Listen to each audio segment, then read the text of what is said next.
سلام، خوب هستیم. این ویدیو خودتون خوش آمدین. آقا این بلاکی که هستش خیلی بلاک مرموزیه.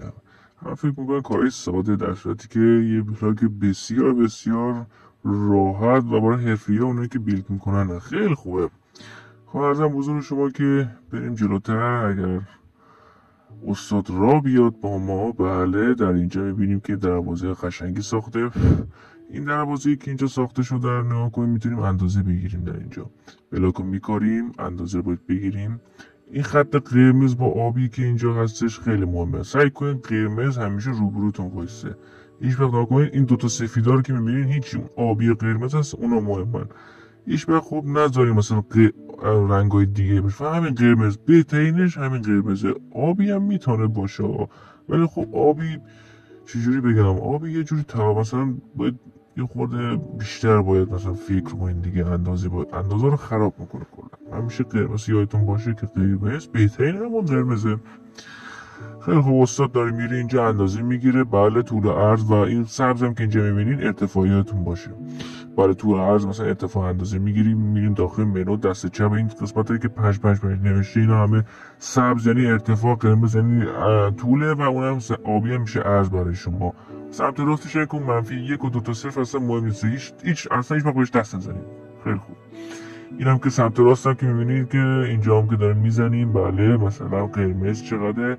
مثلا قرمز مثلا 23 تا، یا آقا طول ما 23 تا شد. حالا در اینجا چی ارتفاع رو تنظیم میکنیم. مثلا ارتفاع به مثال بیلدی که ساختیم، ارتفاع مثلا واسه من الان 25 تاه. شما میتونید هر چقدر که دوست دارید میرین، تا 300 تا 270 تا بیشتر نمیره ارتفاع. و اینجا هم آبی هم همینطور. آبی واسه من 7 تا الان افتاده. اون دست چپ بالا سیو میبینیم، پایینش یه نوشته اونجا یه کلیک میکنیم و این اسم این بیلدی که هستش اونجا کپی میکنیم. حالا میتونید هر اسمی که دوست داریم بزنید. مثلا من گذاشتم نقطه به مثال. حالا شما میتونید مثلا هر اسمی که دوست دارین یادتون نره. حالا این آموزشه. اون پایین دست راست هم که سیو بزرگ میزنید، قشنگ بیلد سیو میشه. میریم جای دیگه که مثلا قشنگتر به شما.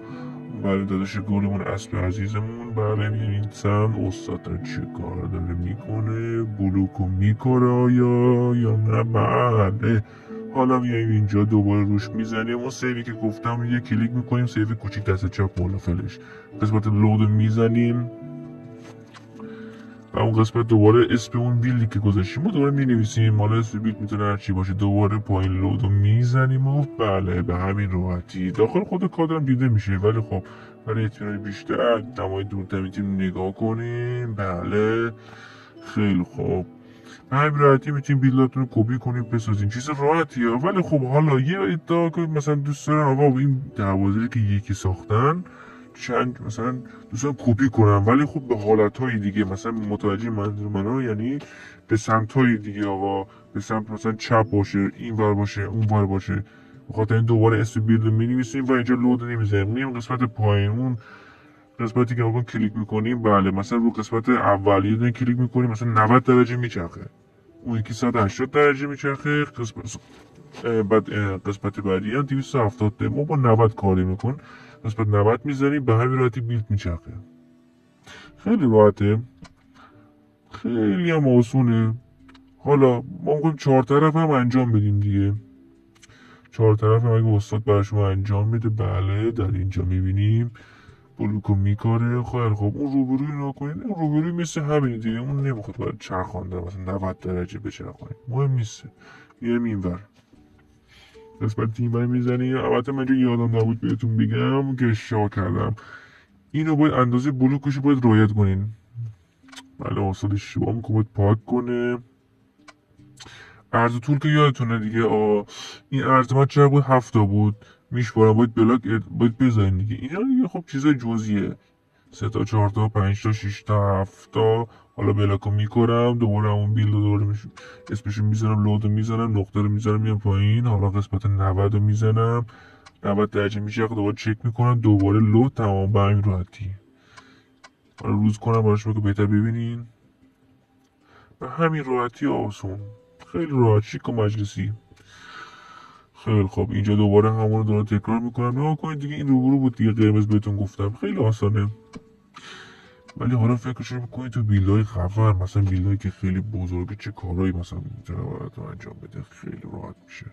نگاه کنید چند قشنگه، زاویه دیدی از یه جای دیگه، خیلی راحته.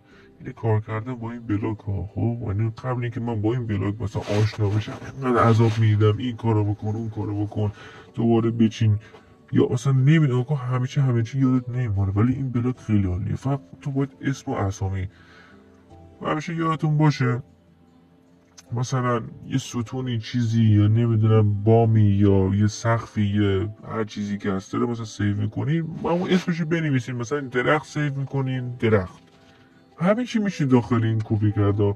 اینم که اینجا داره میبینی داره کپی میکنه، مثلا هوا رو داره کپی میکنم. چرا؟ مثلا اون بیلدی که ساختم شما دوست نداشتم آقا، دوست دارم پاک کنم دیگه، نمیشه یکی یکی بیشتر پاک کنم. یه دقیقه دوباره همین هوای خالی مثلا کپی میکنیم یا اینجا دوباره جای همون بلاک میکاریم این قسمت. بله دوباره میام مثلا اونو، حالا من اسمش یه چیزی گذاشتم، دوباره میام اینجا دوباره 90 درجه میزنم در اینجا که داره میبینیم. بله به همین راحتی نگاه میتونی پاک کنین دیگه. یکی یکی کاشتا TNT گذاشتن این کار دیگه قدیمی شده. البته میدونم خیلی از شما هم خیلی استاد هستین و ای شیطونا، میدونم بچه ها همه و ایرانی جماعت باخت نمیده، اینو مطمئنم. و عرضم حضور شما که به همین راحتی دیگه شیک و مجلسی هم میتونین پاک کنین، هم میتونین کپی کنین، خیلی چیزا اتفاق میفته. بعد یادتون باشه تو این چارچوبایی که هسته، برای اونایی که نمیدونن دارم میگم، تو این چارچوبا نذارین مثلا درختی بیلد دیگه داخلش باشه، چون اشتباها مثلا اونم کپی میشه. اینجا هم که دارم بهتون میخوام نشون بدم، این قسمتی که بود مثلا لود مثلا یه چیز الکی میکنم، مثلا همین نقطه رو مثلا نکنید اولی 90 استاد اگه بزنه دوباره پاک میکنم، دوباره یه جا دیگه باید بکنم براتون، نگاه کنید ما براتون بچرخونم.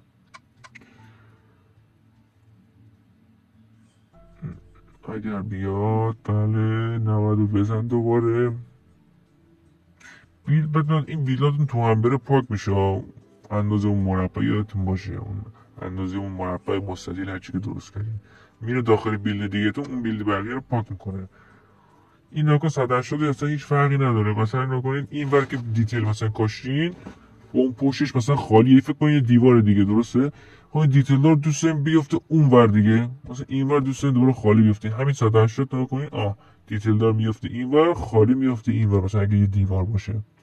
خیلی بلاک جالبی هستن واقعا، چیز عالیه واقعا. هر کی اینو تو ماینکرافت والا درست کردن دستشون در نکنه واقعا، واسه بیلدرهای حداقل برای ماینکرافت موبایل حداقل راحته. حالا پی سی باز خیلی کارهای دیگه میشه انجام داد بغیر از این بلاک، میتونی کامندا رو بزنی، نمیدونم یه سری از حرکت‌های خیلی باگی داره. موبایل پی سیه برای موبایل خیلی محدوده، به موبایل زیاد رسیدگی نکردن. نگاه کنید این قسمت این بلاک این ارتفاع بود سبز، اینم که آبی یا قرمز دوباره داره بهتون نشون میدم. میرم اینور دوباره بلاک رو میکارم، میخوام اندازه بهتون نشون بدم. آقا این اندازه نگاه کنید، سبز که گفتم ارتفاع، اون قرمز هم آبی بستگی به خودتون داره طول و عرض میشه. اون دوتا سفید هم هیچ وقت مهم نیست، اون میشه اون ته کار میشه. مثلا نگاه کنید ارتفاع تا 270 خوردی فکر کنم بلاک بیشتر نیست. میایم اینجا مثلا من بنویسم 555 نگاه کنید قبول نمیکنه، طول عرض 64 تا بیشتر نمیشه گذاشت. پس زوج هم هستا اگه می‌خواستین فرد کار کنی با یادتون باشه حتما 64 تا نگاه کنین. حالا ارتفاع مثلا میذارم 555 نمیذارم 550، اونم محدودیت داره 380 تا، حتی ارتفاعش خوب 380 تا میتونین تیکه تیکه اینجوری کپی کنین کار کنین، خیلی راحته. و همین دیگه، بیشتر از این نمیشه گفت.